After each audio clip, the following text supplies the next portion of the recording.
Boa noite a todos. Vocês preferem que apague essa luz aqui da frente ou dá para ler bem, né? Bom, o tema de hoje, ele foi tirado do Livro dos Espíritos. Quem já leu o Livro dos Espíritos todo? Todo. Pouca gente, né? Então fica a lição de casa aí pro pessoal.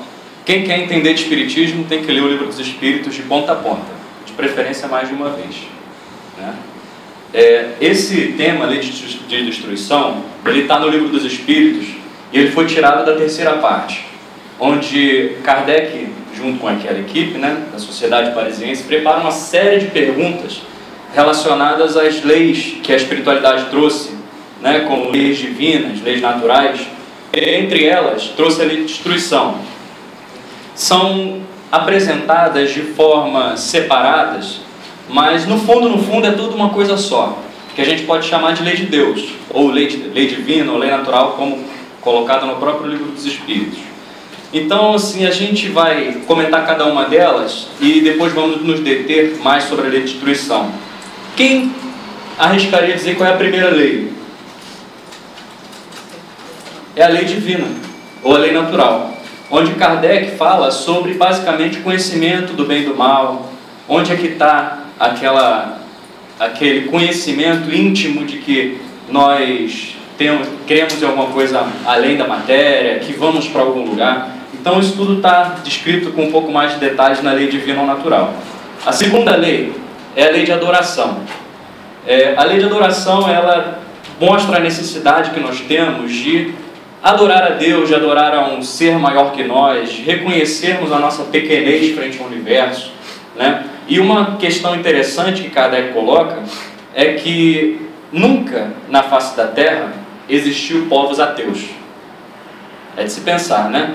Apesar de ter grupos separados que se dizem ateus, nunca houve no mundo povos ateus. Todos os povos acreditam em Deus, em Alá, em uma força sobrenatural, ou seja, sempre acreditam que há algo acima deles, né? Algo que mostra que a pequenez dele frente à criação, frente ao universo, frente às coisas que nós conhecemos. Uma outra lei é uma lei que a gente fala bastante na doutrina espírita, que é a lei do trabalho. A lei do trabalho, ela faculta um de cada vez, o progresso, né? Ela aprimora a nossa intelectualidade, a nossa forma de lidar com as pessoas, porque a gente não trabalha sozinho, a gente precisa de pessoas para trabalhar conosco, né? Cada um executando aquilo que faz melhor. Então, a próxima lei, a lei de reprodução. Essa é muito fácil de entender. Se não houvesse reprodução, não haveria encarnação. Ponto final. Seríamos todos espíritos. Não precisaria, né, termos a vida encarnada.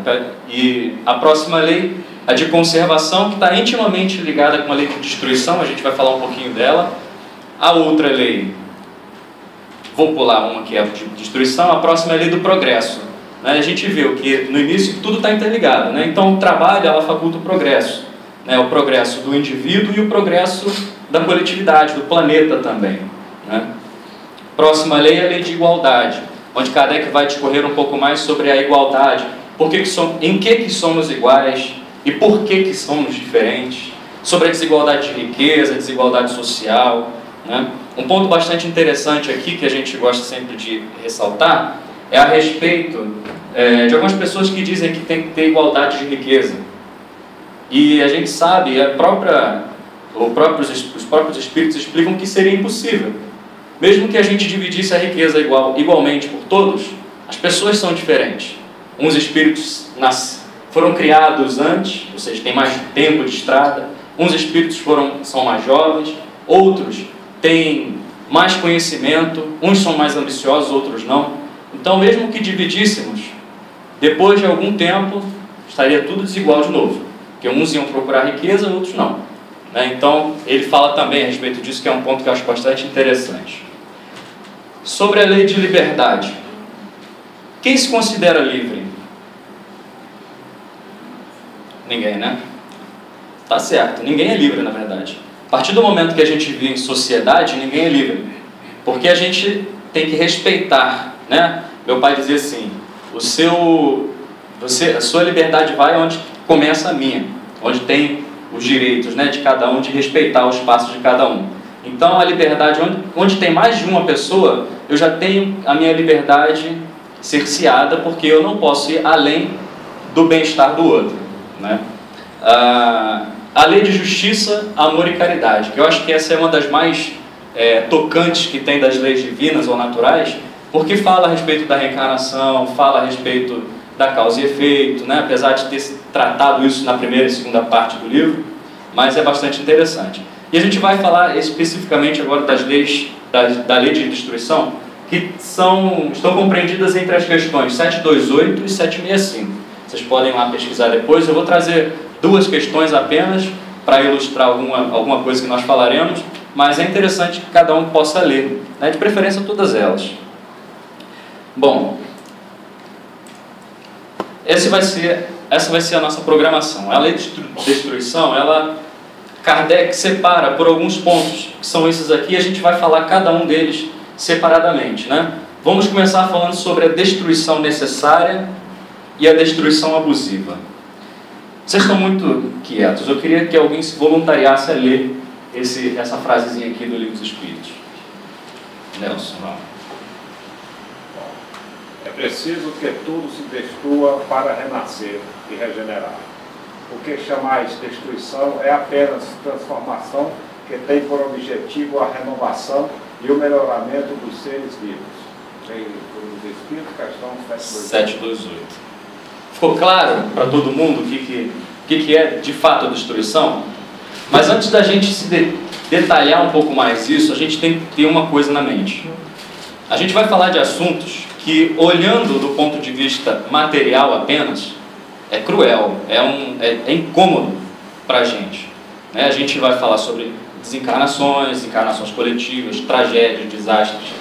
Só que o olhar que nós temos que ter quando vamos estudar qualquer assunto relacionado à doutrina espírita é um olhar de que somos seres espirituais. Antes de sermos matéria, carne e osso, nós somos espírito.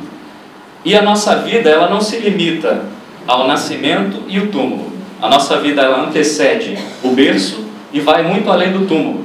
Então, o que nós vemos, tudo que nós passamos na nossa vida, desastres, felicidades, coisas boas e coisas nem tão boas, são, na verdade, fragmentos de tempo dentro da eternidade. Por pior que possa parecer para a gente, isso, na verdade, tudo tem um porquê, tem um sentido, né? E Deus não faz nada sem que tenha algo útil atrás. Então a gente vai compreender, olhando do ponto de vista de que somos seres imortais, somos criações divinas para que sejamos perfeitos. E que tudo isso nos dá a possibilidade de nos aperfeiçoarmos, de tornarmos pessoas cada vez melhores. Então a gente vai começar a falar sobre as destruições. Eu trouxe duas imagens aqui. A imagem da minha direita aqui, da esquerda de vocês, é um tsunami acontecendo, devastando uma cidade. Todo mundo, inclusive o que vos fala aqui, quando vê algum desastre dessa natureza, a gente sempre faz aquela pergunta: por que, Deus, isso acontece? Por que tantas pessoas inocentes, tantas pessoas de bem, também morrem num desastre desse, também voltam à pátria espiritual, assim como aquelas pessoas que a gente, no nosso íntimo, né, porque ainda somos seres imperfeitos, falamos assim, com aqueles que mereciam morrer. Por que será que isso acontece? Né? E aí a gente fica com essa pergunta.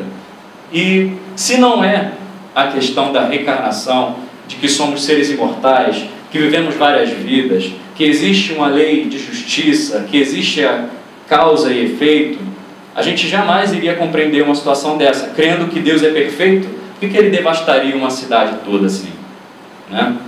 E a gente vai entender que, mais uma vez, isso, olhando do ponto de vista material, de fato, é um desastre. Mas do ponto de vista espiritual, tem um objetivo. E um dos principais objetivos é facultar o progresso. A gente vai entender que a morte, ela vem de qualquer jeito. Pode ser através de um desastre natural, ou pode ser com o decorrer do tempo, com a falência dos órgãos. A forma que nós morremos pouco importa, porque a gente sabe que depois que nós morremos, a gente volta à pátria espiritual.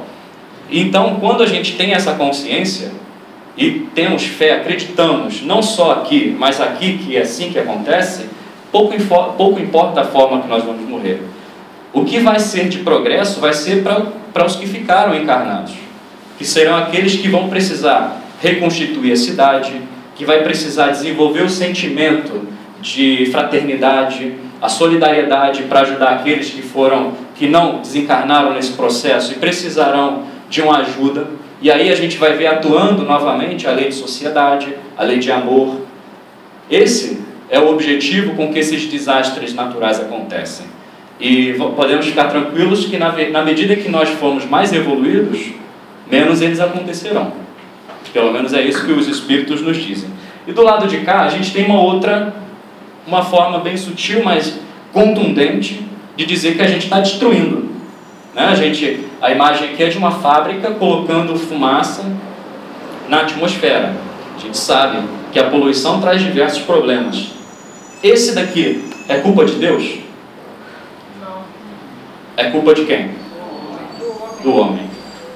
E o que a gente vai entender nesse tópico da lei de destruição é que existe aquela destruição que é necessária e que é abusiva. E aqui eu trouxe dois extremos, né? Um devastamento de uma cidade inteira e uma que o homem está destruindo o planeta, literalmente. Existem outras formas, né, de destruição que a gente vai falar um pouquinho. Mas essa daqui, o homem não pode dizer: por que Deus que não vem chuva? Por que Deus que o ar está tão poluído? Por que? A gente não pode dizer isso, mas normalmente a gente diz. Porque a gente tende sempre a colocar a culpa em alguém, seja no outro, seja em Deus, seja na cadeira que a gente tropeça. A gente sempre tende a colocar a culpa em alguém, né? Mas essa é uma reflexão de que essa é uma destruição abusiva, fruto do capitalismo, né? As destruições facilitam o avanço da inteligência e sensibilizam o homem. A gente já comentou sobre isso. Uma bastante interessante que eu gosto de mencionar é um tsunami que aconteceu no Japão e em pouco tempo, foi uma entrevista que fizeram com uma japonesa, eu vi na internet, que perguntaram para a japonesa quanto tempo demoraram, e era uma cidade, nem era uma cidade assim rica, uma cidade bastante tipo Tóquio, né?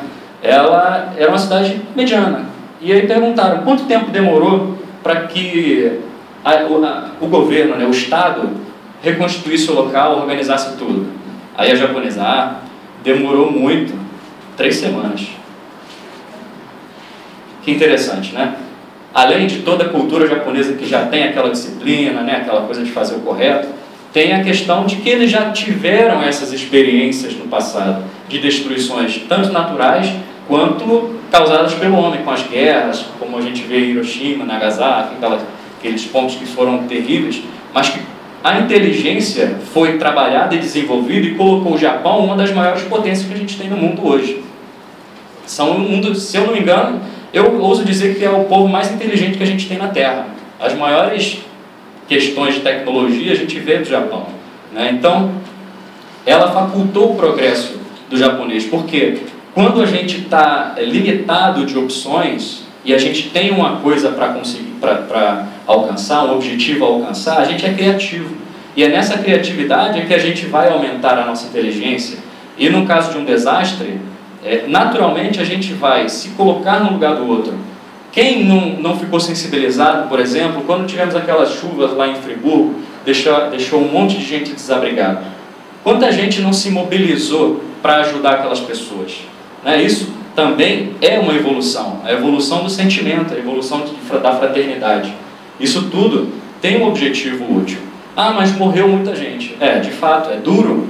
Mas se a gente pensar que a vida que essas pessoas terão do lado de lá é uma vida melhor do que a nossa, podemos até, em alguns casos, né, talvez a maioria deles, mas nem todos, podemos até pensar, bom, eles estão melhores do que nós.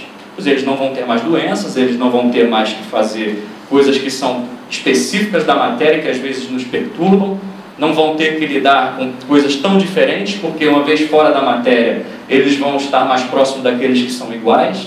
Então, tudo é a forma com que olhamos para o que acontece. Se a gente olha do ponto de vista material, que é o que a gente costuma olhar, e principalmente na questão financeira, deixa eu colocar aqui, é o que a gente fica mais perturbado, a gente pensar quanto prejuízo aconteceu, né? Por exemplo, a destruição das torres gêmeas, causada pelo homem. Mas muita gente pensava na questão econômica da coisa, e não na questão da evolução do espírito, do ponto de vista espiritual. Por isso que atormenta, porque a gente está mais ligado à matéria do que propriamente ao espírito, né? Como eu falei, a necessidade da destruição, ela é proporcional à evolução. Na medida que tanto a destruição natural, né, que a própria natureza se incumbe dessas transformações, quanto a causada pelo homem. A gente vai ver que tem uma série de questões relacionadas à destruição que nós fazíamos no passado e que hoje a gente não faz mais. E hoje consideramos até um absurdo. Embora ainda tenha alguns pontos do planeta que isso ainda é realidade. Mas nós hoje consideramos absurdo. A lei de conservação, né? Por que a gente não sai destruindo tudo? Uma vez que a lei de destruição é uma lei de Deus, consequentemente está na consciência do homem, por que a gente não sai destruindo tudo então? Porque existe uma outra lei para balancear isso aí, que é a lei de conservação. Se a gente destruísse tudo, a torto e a direito, destruindo sem qualquer consciência do que estamos fazendo, a gente nunca ia evoluir, porque a gente ia destruir tudo e a experiência do homem na Terra ia acabar. Então a gente não ia evoluir, nunca mais. Então a lei de destruição, ela está intimamente ligada com a de conservação nesse ponto, né? Então, tanto do ponto de vista natural, quanto do abusivo. Hoje a gente já não destrói tanto quanto destruímos no passado. Um outro ponto, e a gente vai falar até da destruição dos corpos dos animais, né? Que é um ponto bastante interessante. E ela se destina a equilibrar a reprodução e melhora a utilização dos corpos. Isso que a gente vai falar, e eu vou ler a questão do Livro dos Espíritos aqui, vou pedir que alguém leia a pergunta e outra pessoa leia a resposta. Quem quer ler a pergunta? Por favor. O instinto da destruição teria sido dado aos seres vivos por desígnios providenciais? Resposta. Quem quer ler? As criaturas são os instrumentos que Deus se serve para atingir os seus objetivos. Para se alimentarem, os seres vivos se destroem entre si, com um duplo objetivo: manter o equilíbrio da reprodução, que poderia tornar-se excessiva, e melhor utilização dos restos do corpo. Mas somente o corpo é destruído, porque é apenas o necessário e não a parte essencial. O princípio inteligente é indestruível e se elabora nas diferentes metamorfoses que sofre. Muito obrigado. Ficou bastante claro tudo o que a gente estava comentando até agora?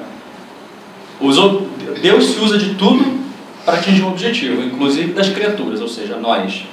Por pior que sejam as coisas que hoje nós façamos e fizemos no passado, elas também eram usadas de algum modo, né? Nem que seja para que a gente aprenda que aquilo não deve ser feito, né? Então a gente vai ver que Deus se usa da gente para tudo.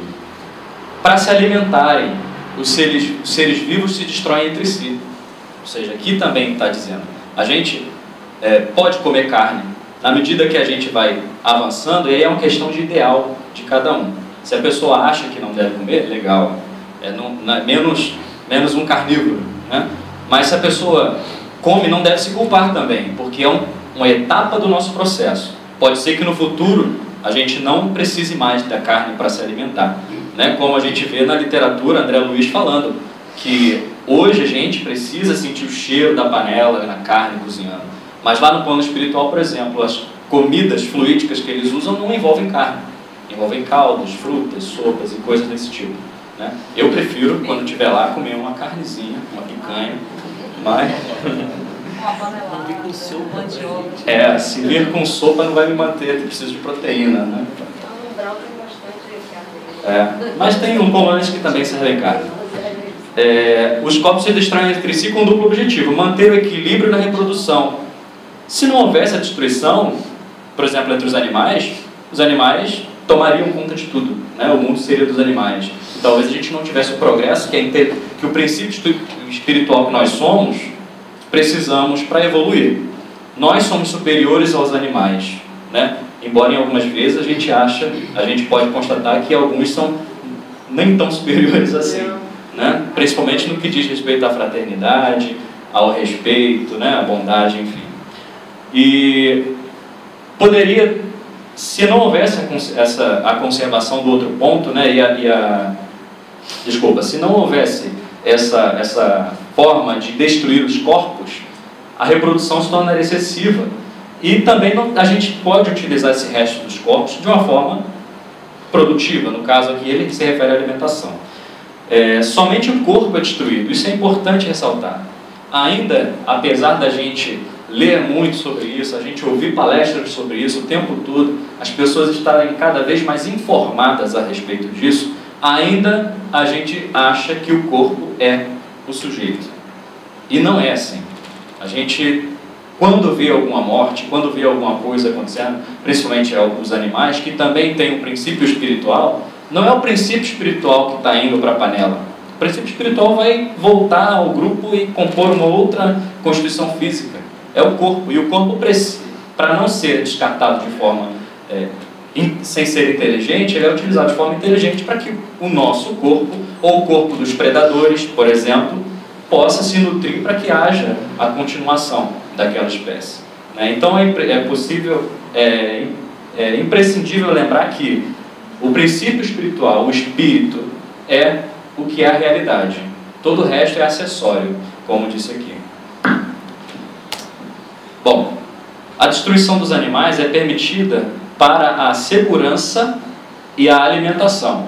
O abuso, aí sim a gente deve levantar essa bandeira, não é um direito do homem.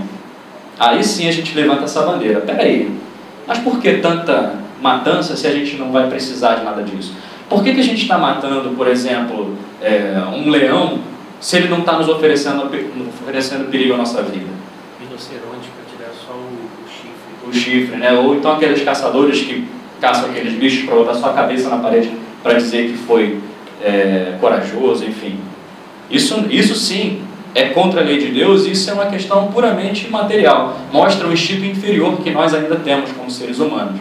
Né? O abuso ele não é um direito do homem, e está inferindo a lei de Deus diretamente. É como os nossos irmãos de outras religiões chamam de pecado, né? Quando a gente está inferindo a lei de Deus.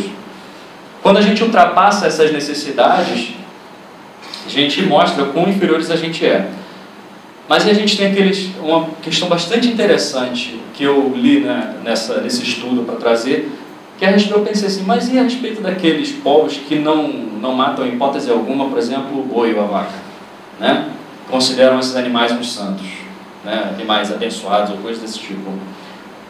Os espíritos respondem da seguinte maneira: povos muito escrupulosos com relação aos animais o são mais por medo e superstição. Ou seja, não é porque eles amam os animais, é porque tem uma questão aí de superstição envolvida. É um bem? De certa forma, sim. Mas esse bem se anula a partir do momento que ele começa a explorar outras espécies. Entende?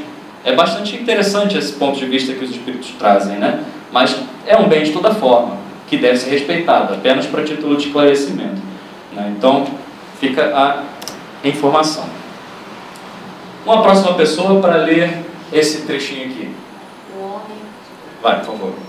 O homem que não tira proveito disso, progresso pelo conhecimento do bem e do mal, é preciso castigá-lo em seu orgulho e fazer-lhe sentir a sua fraqueza. Essa frase é tirada também do Livro dos Espíritos, na questão 738. Essa daqui me deixou arrepiado, porque é muito contundente. Porque ele mostra assim, eu vou ler novamente para vocês introjetarem bastante o que os Espíritos têm a dizer. O homem que não tira proveito disso, entre colchetes aqui, o conhecimento, o progresso pelo conhecimento do bem e do mal, é preciso castigá-lo em seu orgulho e fazer-lhe sentir sua fraqueza. É muito forte isso, né? Porque quando a gente... Falo da minha experiência pessoal, de vida. A gente vai passando a vida por uns momentos, aí a gente vai ficando cada vez melhor, autoestima elevada, Tudo bem no trabalho, tudo bem na família, tudo bem em tudo. E aí a gente se sente Deus. Nada me acomete. Deixo de fazer prece, deixo de vir ao centro espírita, deixo de ler uma página edificante, deixo de fazer o bem que eu estava fazendo, porque está tudo bem. E aí a gente, de repente, é acometido por uma doença, ou por uma notícia desagradável, ou por uma demissão no trabalho, que aí a gente lembra quem a gente é, o quão infeliz, o quão imperfeito, o quão pequeno a gente é frente à vida. Né? Então, os flagelos destruidores que o Livro dos Espíritos vem trazendo, e os Espíritos são bastante contundentes em falar a respeito disso, vem para mostrar isso, porque quando o homem acha que é alguém que não é ainda, aí é preciso que venham esses flagelos para mostrar sua pequenez. Né? Castigar no orgulho quer dizer, peraí, você está achando que você está criando muita asa, você não consegue voar ainda.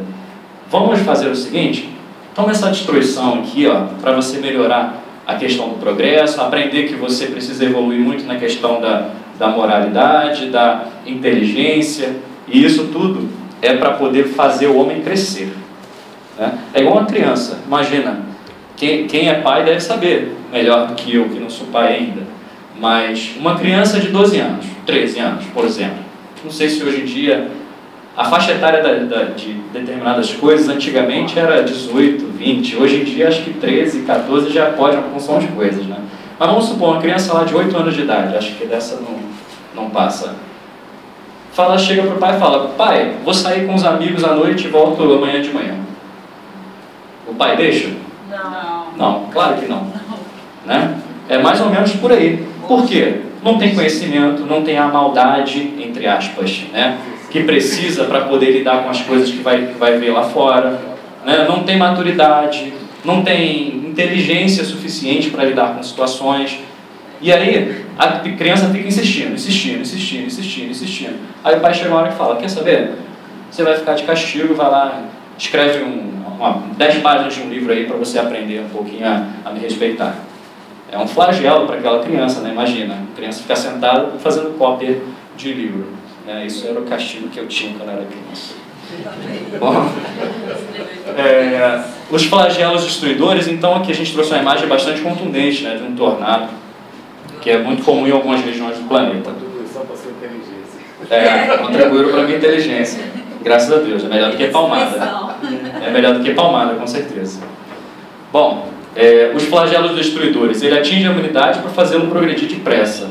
E a gente só enxerga, a gente começa a julgar os flagelos, como eu já disse, pelo prejuízo que causa, prejuízo material, financeiro. Quando a gente começa a olhar que a gente está sendo ferido no orgulho, né, entre aspas, como um castigo, a gente começa a perceber, não, peraí, isso é necessário para que eu aprenda alguma coisa. E hoje, é mais ou menos o exemplo que a gente deu. Hoje, aquela criança que foi castigada fazendo cópia de página de livro, no futuro, quando já for uma pessoa formada, adulta, madura, vai falar, poxa, foi prudente, foi interessante aquilo que aconteceu. Porque hoje eu tenho uma vida assim e eu poderia ter uma vida de outra forma se esse castigo não acontecesse. Né? Eu gosto muito dessa comparação com a criança, né? Do pai com a criança. Porque tem um versículo na Bíblia que fala assim, se um pai da terra sabe ofertar boas coisas aos filhos, que dirá o pai que está nos céus? Né? Então eu acho que essa é a melhor metáfora que tem para mostrar que a gente é criança ainda. Bom, esses flagelos destroem tanto os bons quanto os maus. A gente já falou. Por que vai os bons e vão os maus? Cada um vai como tem que ser. A morte virá, independente da forma. Se por alguma razão houve necessidade de ser num evento coletivo, paciência. Deus sabe de todas as coisas. Cada um sabe, tem planejado mais ou menos a forma com que vai desencarnar, que vai deixar o mundo também. O que importa não é isso. O que importa é o que vai acontecer depois. Né? Tanto para a gente, que vai ver um desastre, vai procurar aprimorar a nossa inteligência para que não aconteça de novo, quanto os que a gente mesmo cria. Né? Por exemplo, a gente viu agora o desastre do avião lá da Malásia. Né, que pessoas estavam indo estudar a respeito da cura da AIDS e tudo mais, e alguns rebeldes abateram o avião. Com certeza, vão criar mecanismos para que os aviões não sejam mais abatidos com tanta facilidade.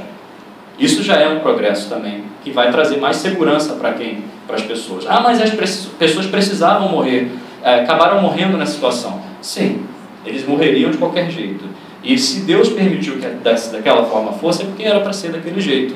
O problema é que a gente quer achar todas as respostas, e a gente não tem todas as respostas, né? E, inclusive, os próprios Espíritos falam para a gente que a gente tem um monte de questões que, por mais que a gente tente, a gente não tem nem inteligência para poder entender. Se a gente não consegue assimilar de forma natural uma tragédia coletiva, que dirá os outros mistérios da vida espiritual? E tem gente aí que acha que porque leu o livro dos Espíritos ou leu a Bíblia de ponta a ponta sabe de tudo. É uma reflexão para a gente. E para a gente compreender isso, é preciso que a gente tenha consciência de que nós somos espíritos imortais. Sempre que a gente falar, isso mostra um pouco da forma com que a gente entende a vida. Toda vez que a gente fala, eu sou assim, ou a gente não se refere a nós como espíritos, a gente fala assim, meu espírito, como se nosso corpo fosse dono do espírito. Isso já demonstra que a gente não se enxerga como espírito.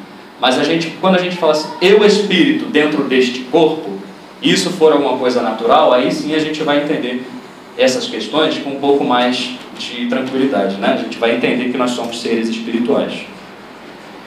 Bom, os flagelos destruidores, e aqui a gente está falando dos naturais, né? Dos tornados, das enchentes, dos maremotos e coisas desse tipo, eles proporcionam também o avanço físico do planeta.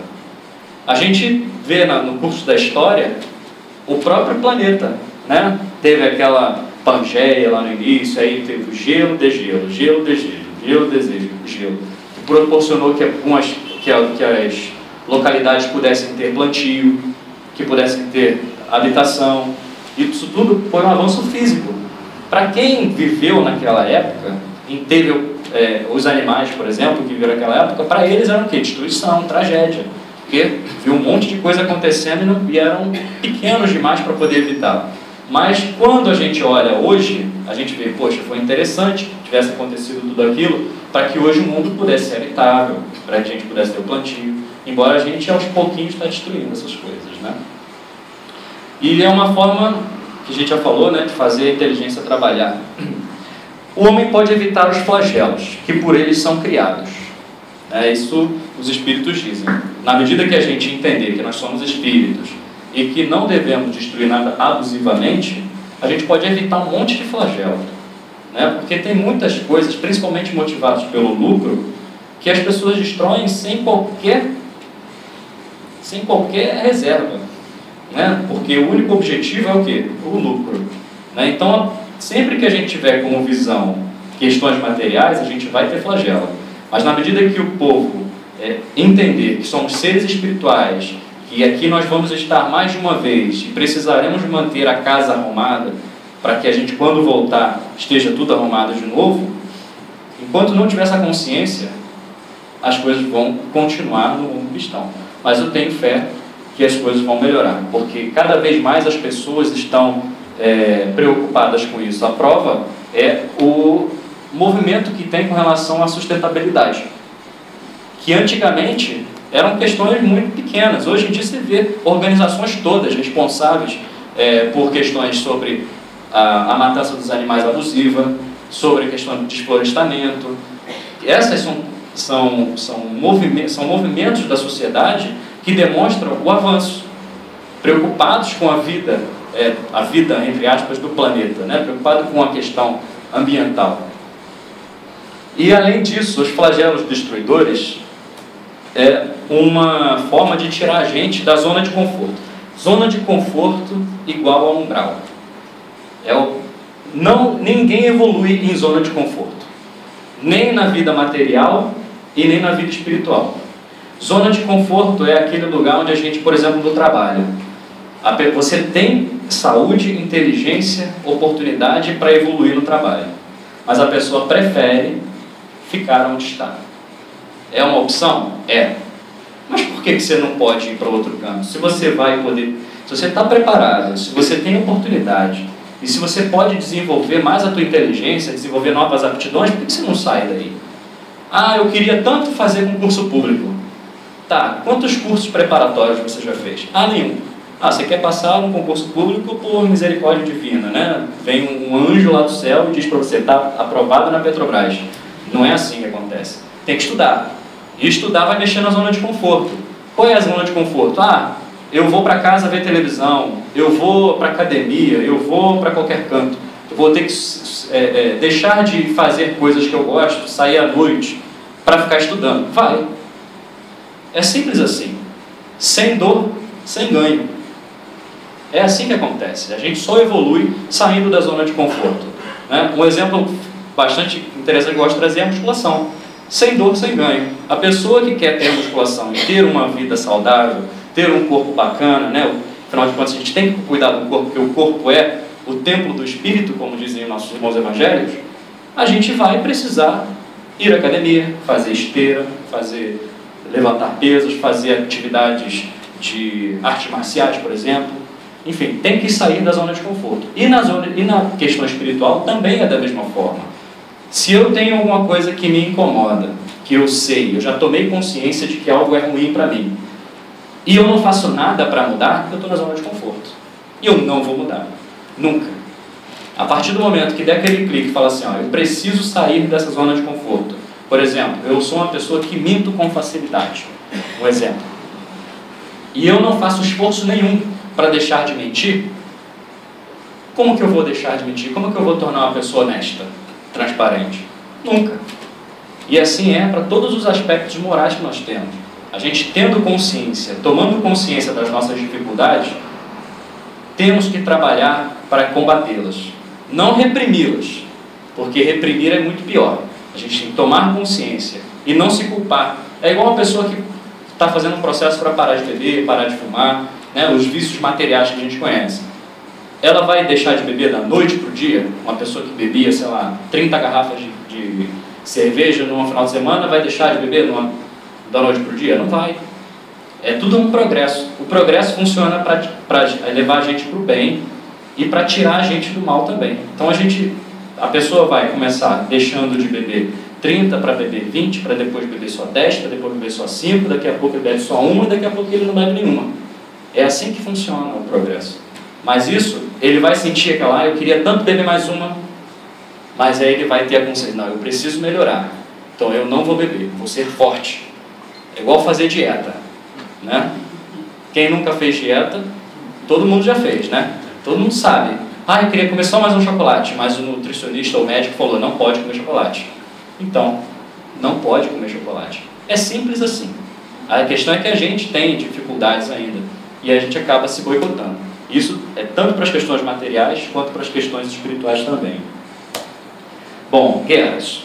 Guerras, hoje, particularmente, eu considero uma questão absurda. Eu não consigo conceber um movimento onde unam-se duas nações para matar um ao outro para conseguir qualquer objetivo. Não interessa qualquer que seja ele. Eu acho um absurdo duas nações se unirem para se matarem soldados, que muitas vezes não tem nem os seus ideais ligados aos ideais da guerra. Então, isso é uma questão que eu acho um absurdo. Eu vou ler aqui. Qual é a causa que leva o homem à guerra? Predominância da natureza selvagem sobre a espiritual e satisfação das paixões. Isso aqui já diz tudo, já encerra até esse tema. A gente faz guerra porque a gente é selvagem. A gente quer ganhar tudo no grito, não é assim? As guerras que a gente faz no dia a dia, não é assim? A gente, quando quer conseguir alguma coisa, não quer conseguir no grito, não quer conseguir provocando de alguma forma algum conflito, né? Então, a gente ainda faz guerra, né? No nosso dia a dia. A gente não faz aquelas guerras, né, de matar, pegar armas e tudo mais. Mas a gente, sim, faz guerras psicológicas no dia a dia, que também são guerras e devem ser tratadas com um conhecimento psicológico, espiritual. E a satisfação das paixões. Muitas vezes essas guerras, elas são criadas para satisfazer objetivos que não estão ligados com objetivos da nação, de evolução, de nada, né? Por exemplo, a guerra lá que Hitler comandou. Por quê? Eles queriam extinguir os judeus. Por quê? Não sei, porque eles achavam que era puro, e os entendedores de história saberão mais do que eu, né? Mas independente de qual seja o objetivo, é uma coisa muito sem justificativa, né?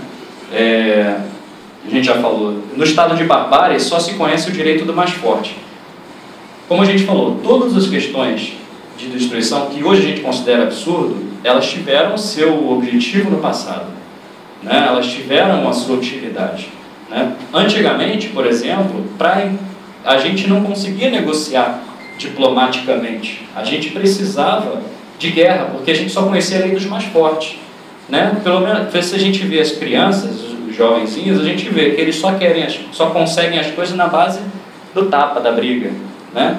E a gente, pelo menos na minha época de infância, a molecada vivia brigando por essas coisas. Ah, eu quero fazer isso. Ah, mas eu não quero. Mas a gente vai fazer. Ah, não vai. Ah, vou sim. Aí caía lá na briga, né?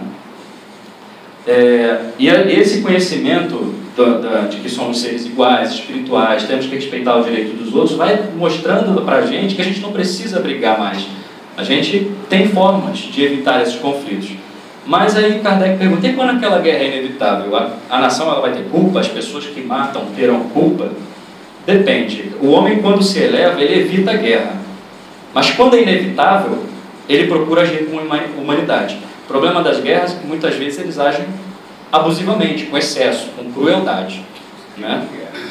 Que cometem os tais crimes de guerra. Então isso é um ponto que Kardec trouxe também para a gente considerar, né? Quando a gente não tem jeito, estão guerreando por qualquer coisa, por qualquer motivo que seja, se eu for impelido, obrigado a ir àquela guerra, que eu haja com o máximo de humanidade possível, se isso for possível, né? Bom, nos estados primitivos, ele faculta a liberdade e o progresso. As guerras no passado, elas libertaram povos, né? São coisas que, do nosso ponto de vista hoje, é ruim, mas que teve seu objetivo útil no passado, né? Libertação de muitas coisas, enfim. Tem vários eventos da história que vieram através das guerras, né? Coisas, libertações, evolução tecnológica também. Para quem não sabe, a internet, por exemplo, nasceu dentro de um centro militar, com o objetivo de investigar outras nações, enfim. A internet nasceu dentro de um Departamento de Defesa dos Estados Unidos, por exemplo, né? Os que criam guerras em proveito próprio são os mais culpados, ou seja, aquela guerra que assim, eu não estou guerreando para libertar a minha nação de qualquer coisa. Estou guerreando aqui porque eu vou conseguir alguma coisa aqui com outra nação. Essas pessoas que criam guerras nesse sentido são os mais culpados. Eles precisarão de várias reencarnações para expiar todas as mortes que causou, direta e indiretamente, né? Esse é um ponto bastante comum hoje, a gente vê, infelizmente ainda, bastante no nosso dia a dia. O assassinato. Aquele que tira a vida do seu semelhante corta uma vida de expiação ou de missão. E aí está o mal.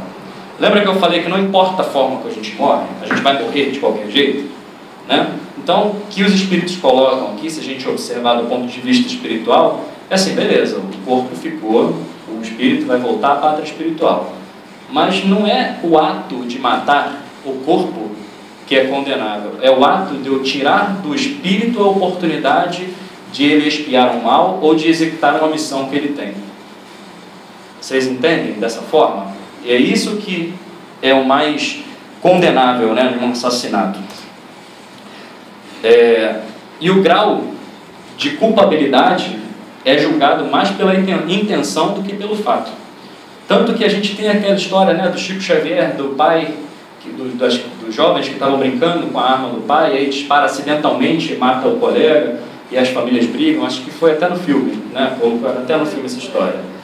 E absolveram o rapaz. Por quê? Ele não tinha intenção de matar, né? Foi um acidente, um acaso, entre aspas, né?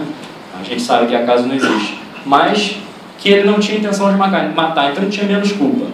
Mas aquela pessoa que mesmo pega uma arma, atira, mesmo que não mate, passe de raspão, ele já tem a culpa dele, porque ele já teve a intenção de matar aquele sujeito.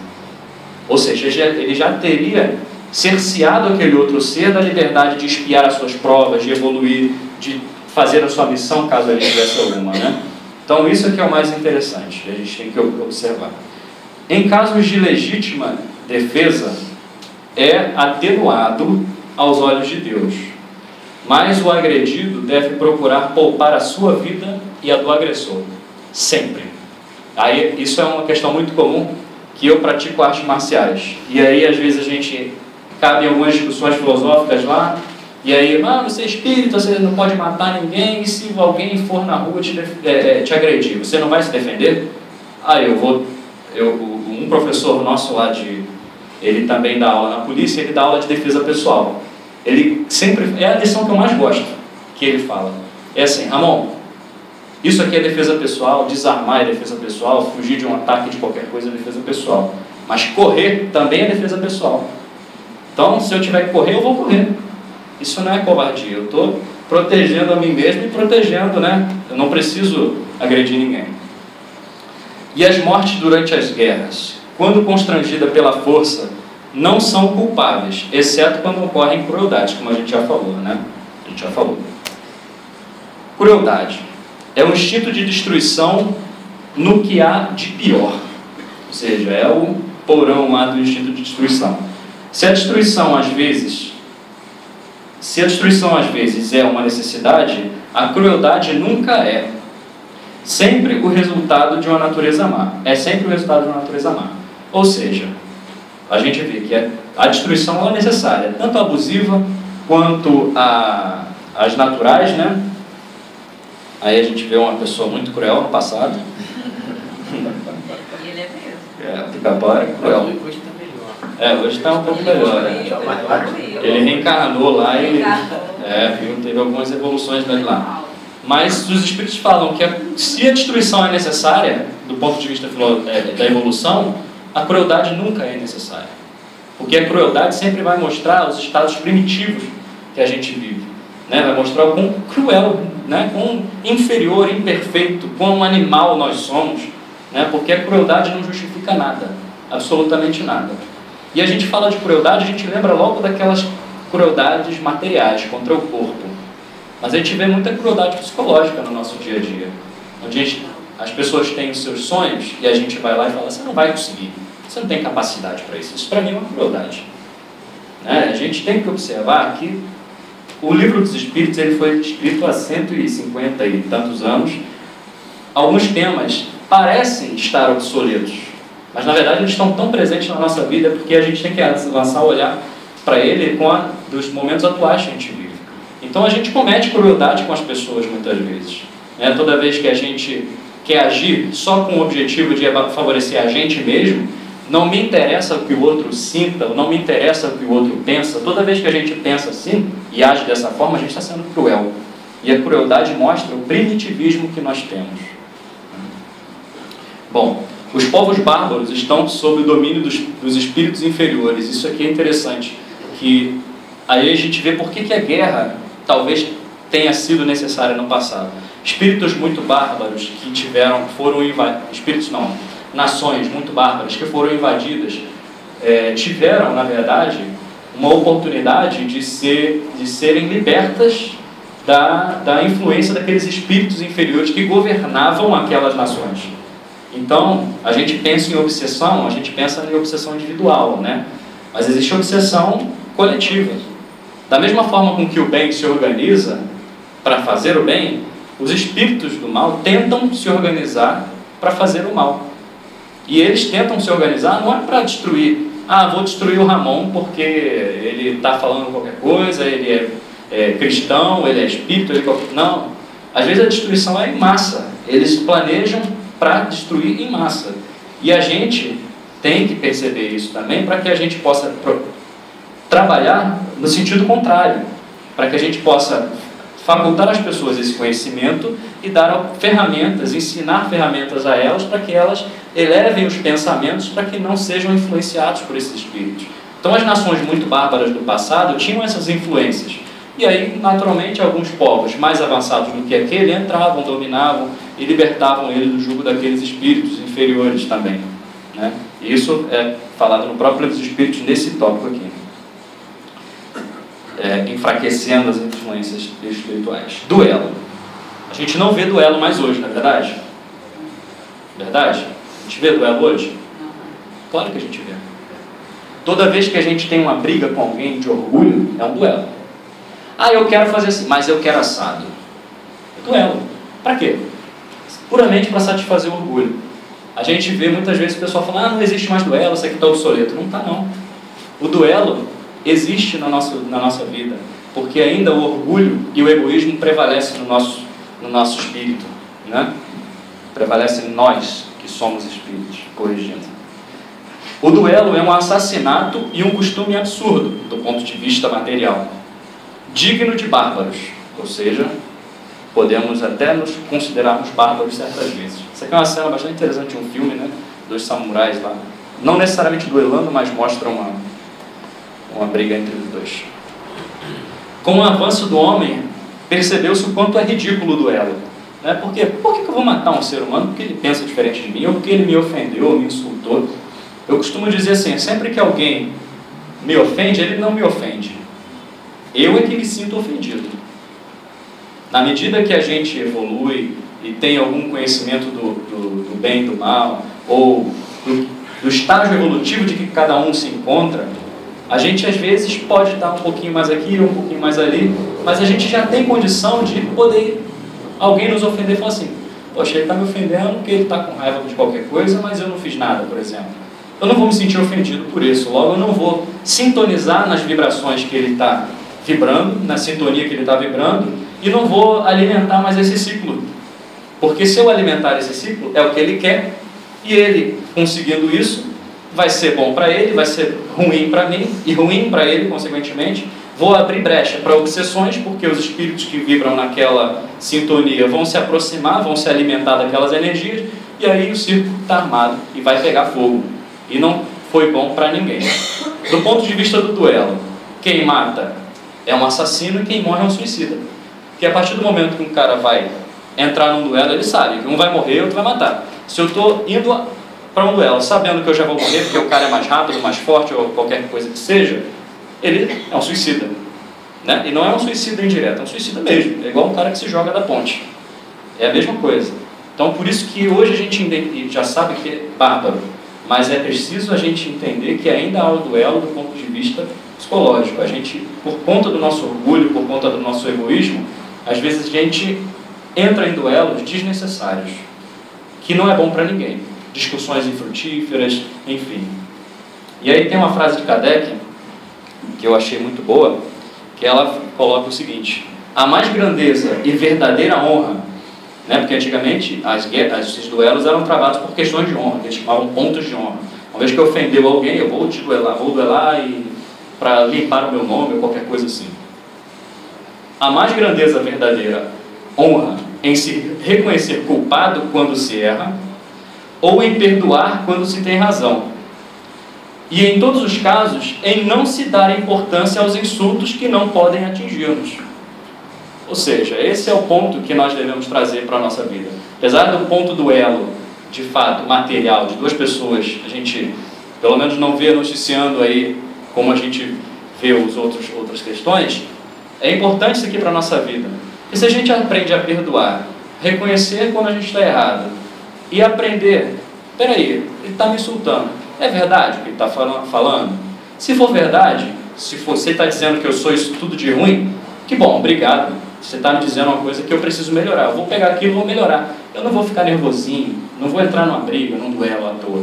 Porque isso não é útil, isso não evolui, né? Então o que é mais importante é a gente ter essa grandeza e entender isso. Para encerrar, a gente já está em cima da hora, pena de morte. A gente sabe que no Brasil não tem pena de morte, né? Nas sociedades mais evoluídas, podemos dizer assim, não tem pena de morte. Mas tem alguns pontos do mundo que ainda tem, né? A pena de morte ela desaparecerá incontestavelmente e a sua supressão marcará um progresso na humanidade.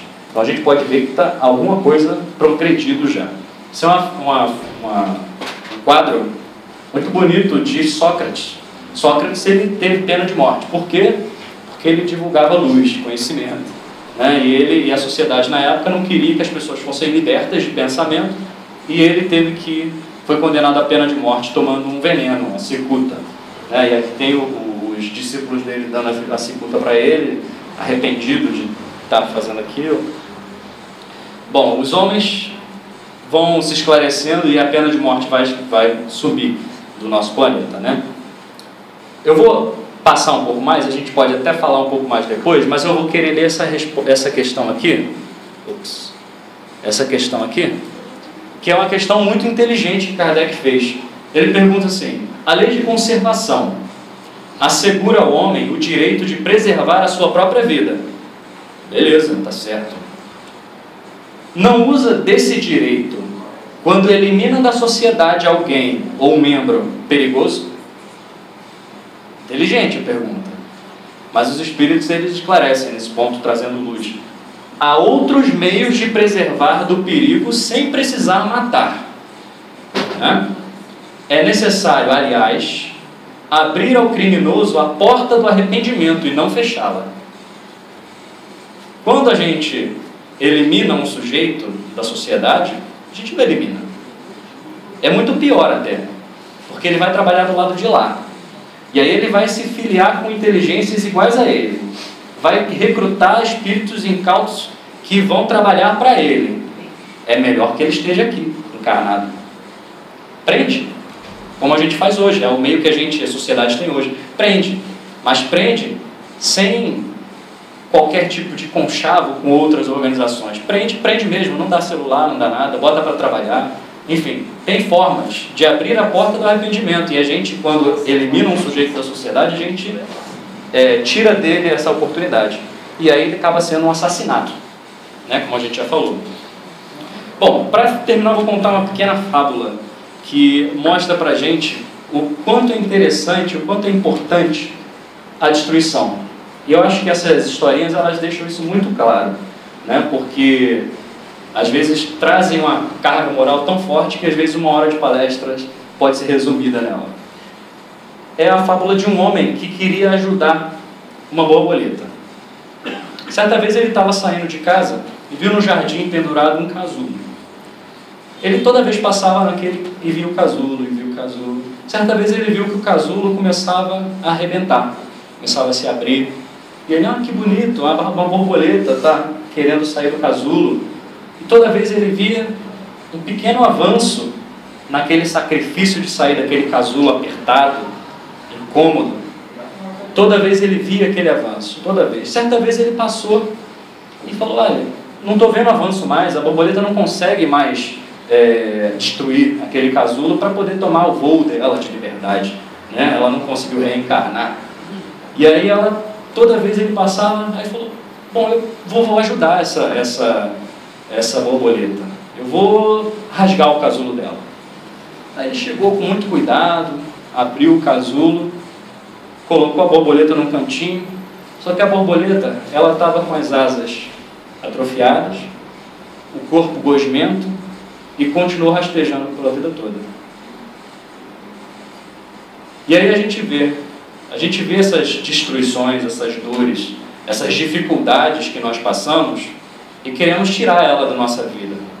Tanto as destruições, as transformações que ocorrem no âmbito material, quanto as que ocorrem no âmbito espiritual, moral.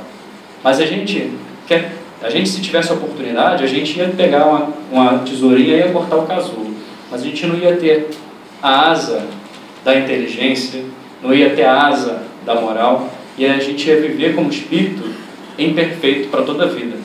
Então, nessa pequena fábula, a gente vê o quão é necessário a gente passar por esses processos de dor, né? Porque é através da dor que a gente vai aprender, é através da dor, das dificuldades, que o nosso espírito vai evoluir, e com esse aprendizado que nós temos e teremos daqui para frente, tivemos no passado até hoje, a gente vai poder pegar essa experiência e ajudar as pessoas que estão passando também por processos de dor semelhantes.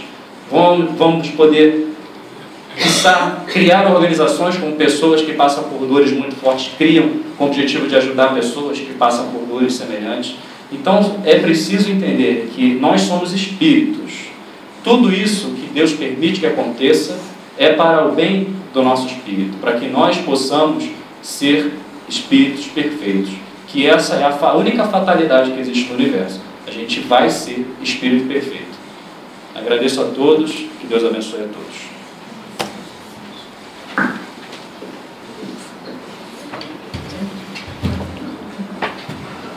gente vai passar então para a segunda parte. Quem está vindo hoje pela primeiríssima vez? Quem não tinha vindo? Nelson está retornando. Mas temos alguém que vem pela primeiríssima vez, que nunca tinha vindo antes? Então sintam-se todos bem-vindos. Nós vamos passar para a segunda parte, a gente sempre pede para que aguardem, porque